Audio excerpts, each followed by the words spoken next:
Right ఇక breaking news చూస్తున్నాం. కాంగ్రెస్ ప్రభుత్వం అంటే దళితులను అన్ని విధాలా ఆదుకునే పార్టీ అని, ఇండ్లు లేని వారికి ఇందిరమ్మ ఇండ్లు కట్టించి ఇస్తుందనే పేరుంది.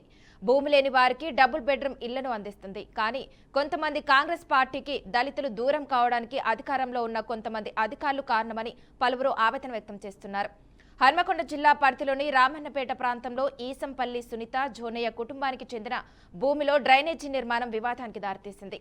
పూర్వీకుల నుంచి వచ్చిన ఈ స్థలంలో ఇరువైపుల నుంచి డ్రైనేజీ తీయాలని బాధితులు కోరుతున్నా అధికారులు ఒకే వైపు నుంచి మోరి తవ్వుతున్నారని బాధితులు చెబుతున్నారు.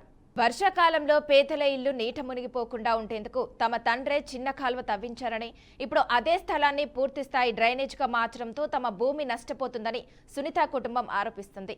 తమ విన్నపాలను గ్రేటర్ వరంగల్ మున్సిపల్ కార్పొరేషన్ అధికారులు పట్టించుకోలేదని చివరకు కోర్టును ఆశ్రయించామని కూడా తెలిపారు. కోర్టు స్టే ఉన్నప్పటికీ పనులు కొనసాగుతున్నారని ఆరోపిస్తూ తన స్థలంలో టెంట్ వేసి నిరసన వ్యక్తం చేస్తున్నారు.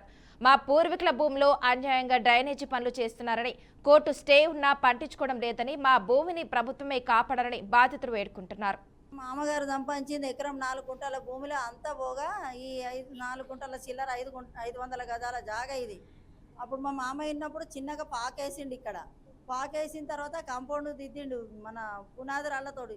దిద్దిన తర్వాత అట్లకెళ్ళి పోయేది అసలు వాటర్ అటు సమాధుల గడ్డ నుండి పోయి హెచ్పి బంక్ వెనకాల బెంజమైన కుంటల పడేది. అయిన తర్వాత కొంతమంది గుడిసెవాసులు వచ్చి గుడిసెలేసిండ్రు. వేసిన తర్వాత వాళ్ళు ఏం చేసిండ్రు, మా మామయ్య గట్టినే ఈ పునాది రాళ్ళని వాళ్ళు నీళ్ళు పోవాలని కొంచెం కొంచెం దారి చేస్తే, అరే నా దాంట్లోకి వెళ్ళి ఎందుకు తీస్తారా బాబు మీరు నీళ్ళు, మీరు అట్లకెళ్ళి కొట్టుకోవాలంటే మేము ఎట్లా బతకాలి, మాకు నీళ్ళు ఇంట్లోకి వస్తానే అని వాళ్ళు చిన్నగా తీసిరు. మా మామయ్య కడతా పోతా అంటే వాళ్ళు పూల కొడతా ఉన్నారు.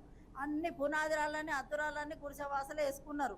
అయితే ఈ ప్రక్రియలో మా మామయ్య ఇంజక్షన్ ఆర్డర్ కూడా తెచ్చిండండి.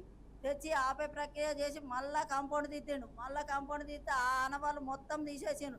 అసలు యాక్చువల్గా ఇది పోవాల్సింది పక్కకు శ్రీనివాస్ అనే ల్యాండ్ల నుంచి పోవాల్సింది. మీరు చూడండి, అక్కడ నుండి స్ట్రేట్గా పోవాల్సిన కాలువని ఇక్కడికి వచ్చి వెడల్పుగా 20 ఫీట్స్ చేసిండ్రు.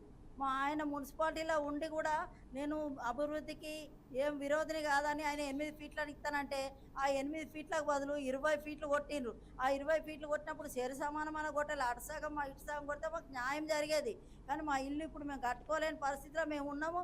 మా జాగనంతా దుర్వినియోగం చేస్తాను. అధికారుల అండదండలు చూసుకొని, మళ్ళా పొలిటికల్ లీడర్ల అండదండలు చూసుకొని సదరు వ్యక్తి బీసీ క్యాస్ట్ తను ఆ ప్రకారంగా వాళ్ళని డబ్బులు ఇచ్చి కొని మమ్మల్ని అన్యాయం చేస్తూ పక్కకు కాలువ డైవర్షన్ చేస్తాను. మీరే న్యాయం చేయాలండి నాకు.